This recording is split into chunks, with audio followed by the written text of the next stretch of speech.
জোরে বলেন ঠিক কিনা? তাহলে যুবক যুবতীরে ভালোবাসে, কোনো বেহায়াপনা কথা নাই, কারবার নাই, মুনাজাত করে দরখাস্ত করে উফরে কে কথা কর, উফরে কে এক সর এলাকার মধ্যে গিয়া কথার প্রসঙ্গে জিজ্ঞাসা করছি যে উফরে কে চৌরারা কয় হুজুর উফরে ফ্যান দেন, উফরে বলে ফ্যান দেন, উফরে যে আল্লাহ, এই কথা সব মানুষের ভিতরের থেকে বাহির হয় না, কথা কর ঠিক নেই। দুজনে দোয়া করতেছেন, আল্লাহ যুবককে আমার স্বামী বানাও, আল্লাহ যুবতীরে আমার স্ত্রী বানাও। দুইজনের দোয়া আল্লাহর কাছে কবুল। আজকে তাদের বিবাহ ডেট, বিবাহ সাথী উভয় পক্ষ থেকে খুব জাঁকজমকের সাথে আকদ ইজাব কবুল পরিপূর্ণ, বাসর ঘর বাগি, কত আনন্দের বিবাহ, কত মন ভুলানো বিবাহ। বিবর ইজাব কবুল যখন শেষ, স্বামী স্ত্রী এক ঘরে যাবে, দুইজনে মনের আনন্দ করবে।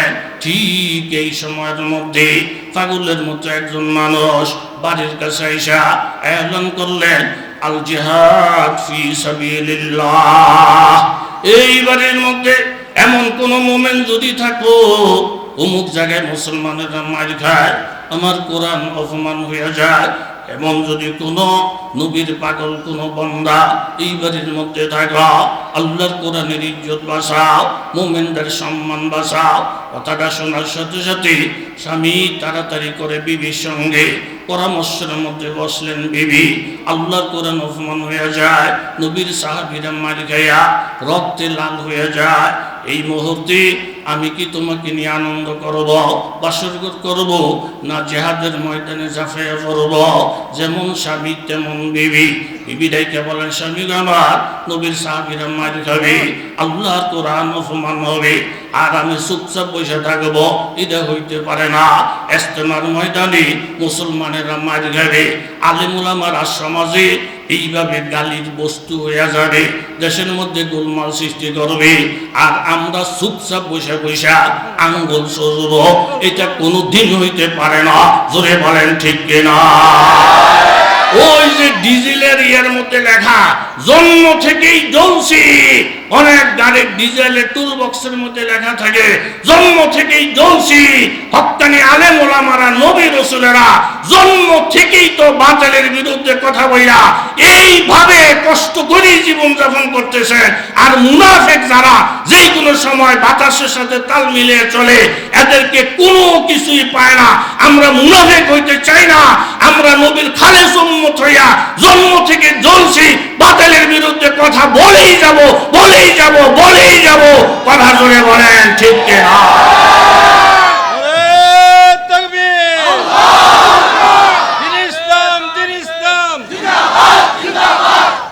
মাশাআল্লাহ, আমার তালুর ইমানের জোর, আমার শ্রোতাদের ইমানের জোর। আল্লাহ প্রত্যেকের আমরা খালেস মুমিন বানায় দেয়। জোরে বলেন আমিন। এর চুপচাপের কিছু নাই, দরবের কিছু নাই। আমরা ওই লোক না, আমরা হইলো শুধু বলবো, রাস্তা দেখাইবো, লাইক রহফিদ্দিন, কারণে ফিরাইয়া মাথা ভাড়াইয়া ফায়ের ওই ঠ্যাং ভাইয়া আতুরুজুরি বার কইরা গলা কাইটা আমরা কাউকে হেদায়েত করতে আসি নাই। এটা ইসলামের আদর্শ না। যারা মানুষের গলা কাটে, মানুষের পাও কেটে লায়, মানুষের ভুঁড়ি বাহির করে লায়, এটা নজির আহমদ বলা লাগে না। সারা দেশ এখন একমত, তারা দায়ী না, তারা দিনদার না, তারা সন্ত্রাসী, তারা কৌরি, তারা তবলিগের নাম দিয়া মানুষের ধোঁকা দেওয়ার সুযোগ এই বাংলাদেশ থেকে হারাইয়া ফেলছে, হারাইয়া ফেলছে, হারাইয়া ফেলছে।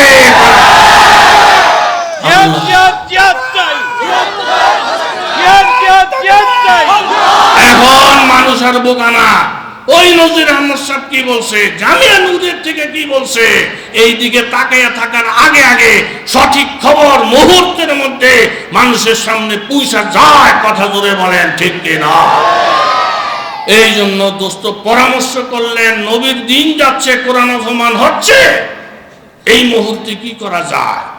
বিবি বললেন, স্বামী গো আমার, ऊंचा में तेरे खाका बिस्तर ही हमारा, ऊंचा में तेरे खाका बिस्तर है हमारा, ये फर्श तो मखमल से भी बढ़कर है हमारा।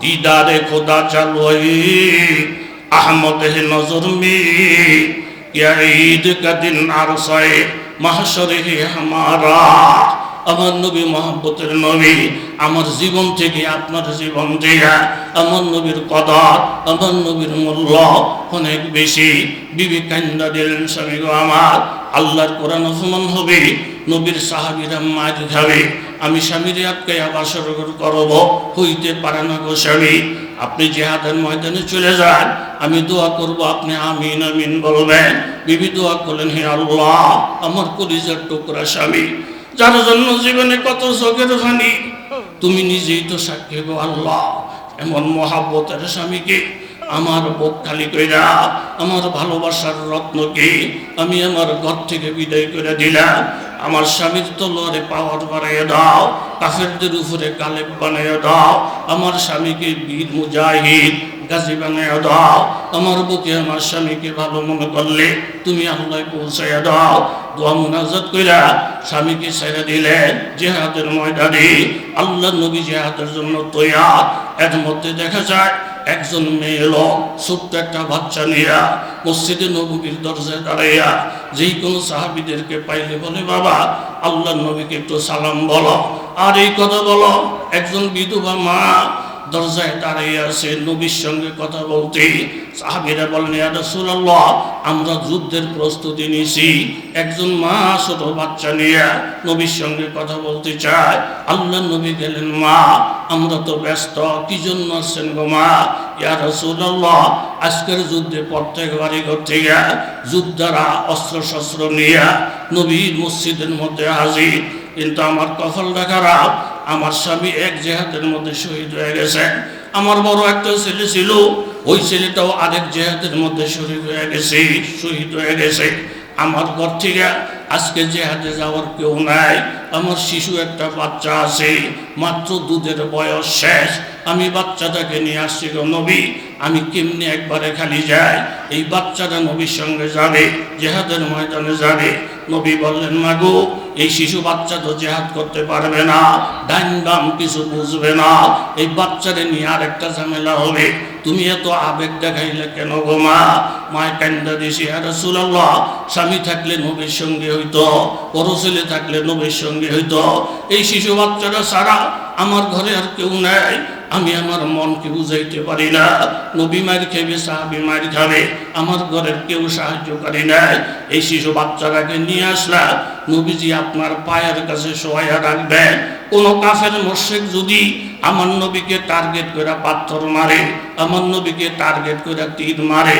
ওই তীরটা নবীর উপরে পড়লে পাথরটা নবীর উপরে পড়লে আল্লাহর নবী আহত হয়ে যাবে নবীজির রক্তক্ষরণ হয়ে যাবে আমার এই বাচ্চাটাকে আমি অক্ষ করে দিলাম তীরের সামনে আমার বাচ্চাকে ধরবে পাথরের সামনে আমার বাচ্চাকে ধরবে এই বাচ্চাটারে ঢাল বানাইয়া আমার বাচ্চা ঝাঁঝরা হয়ে যাবে শহীদ হয়ে যাবে এই শিশুর জীবনের বিনিময়ে আমি আল্লাহর নবীকে সুস্থ দেখতে চাই আল্লাহর নবীকে আমি ভালো দেখতে চাই আরেকজন মেয়ে লোক এসে বলেন ইয়া রাসূলুল্লাহ আমার ঘরে আর কেউ নেই আমার মাথার চুলগুলো অনেক লম্বা লম্বা আমি আজকে আমার মাথার চুলগুলো কাইটা নবীর দরবারে নিয়ে আসছি ইয়া রাসূলুল্লাহ আমার চুলগুলা গিট্টা দিয়া একটার পর একটা গিট্টা দিয়া যেই কোন একটা ঘোড়া যদি বান্ধনের কাছে আসে যেই কোন একটা ব্যাগ ফোটলা বান্দার যদি কাজে আসে আমি আল্লাহর কাছে বলতে পারবো আল্লাহ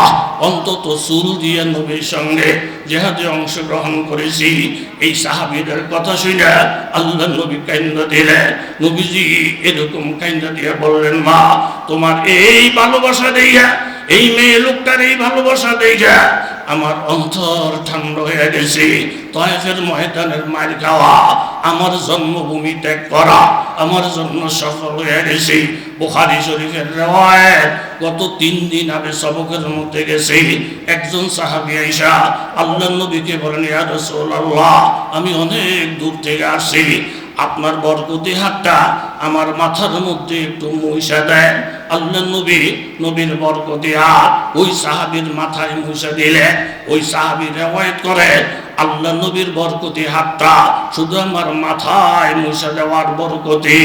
আমার বয়স এখন 94 বছর চলে, কিন্তু আল্লাহর কসম আমার নবীর হাত মোবারক শুধু মুছে দেওয়ার কারণে এই 94 বছর বয়সে আমার চোখের মধ্যে সমস্যা নাই, হাতের মধ্যে সমস্যা নাই, পায়ের মধ্যে সমস্যা নাই। যে কোনো মানুষ দেখলে অবাক হয়ে যায়, এই 94 বছরের বুড়া লাগে যেমন যুবক, এত শক্তি আমার দেহের মধ্যে। এটা একমাত্র রহমতের নবীর হাতের মুসার বরকত। জোরে বলেন ঠিক কিনা? যেই নবীর বরকতে ভরপুর জীবন, ওই নবীর বিপক্ষে কেউ কোনো কথা যদি বলে জীবনের কোনো মূল্য নাই, শাহাদত বরণ করতে রাজি আছি, কিন্তু নবীর বিপক্ষে, আলেমের বিপক্ষে কোনো কথাকে সমর্থন করতে পারবো না। জোরে বলেন ঠিক কিনা? বিবির দোয়া পাইয়া স্বামী চলে গেলেন জিহাদে। এমন ভাবে জিহাদ করলে কাফেররা পরাস্ত হয়ে যায়। সাহাবায়ে কেরাম বিজয়ের পতাকা উড়াইয়া মদিনার মধ্যে প্রবেশ করলে আল্লাহর নবীর কাছে খবর চলে গেছে এই যুবক সাহাবী তার জীবনের থেকে ভালোবাসে যেই বিবিকে পাইয়া সে বাসর করে থইয়া জিহাদের ময়দানে গেছে। আল্লাহর নবী বললেন, যুবক, বলে যাওজিকা আলাইকা হাক্কা, জিহাদ করছো, বড় দামের কাজ করছো, এখন বিবির প্রতিও তোমার হক আছে। যাও বাসর ঘর করো, বিবির সঙ্গে মোলাকাত করো, বিবির সঙ্গে কথা বলা, বিবির সঙ্গে হাসি মজাক করা, বিবির মুখে লোকমা উঠাইয়া দেওয়া, এটাও নবীর তরিকা। শরীয়তের মধ্যে ইবাদত লেখছে, বৈরাগ্যত ইসলামের মধ্যে নাই। সাহাবী আসলেন ঘরে, দুইজনের মনে আনন্দ ভাব, দুইজনের মনে প্রেম ভাব। দরজা জানালা বন্ধ, আজকে জীবনের আকাঙ্ক্ষা পূরণ হবে। স্ত্রীর মনে কত আনন্দ, স্বামীর মনে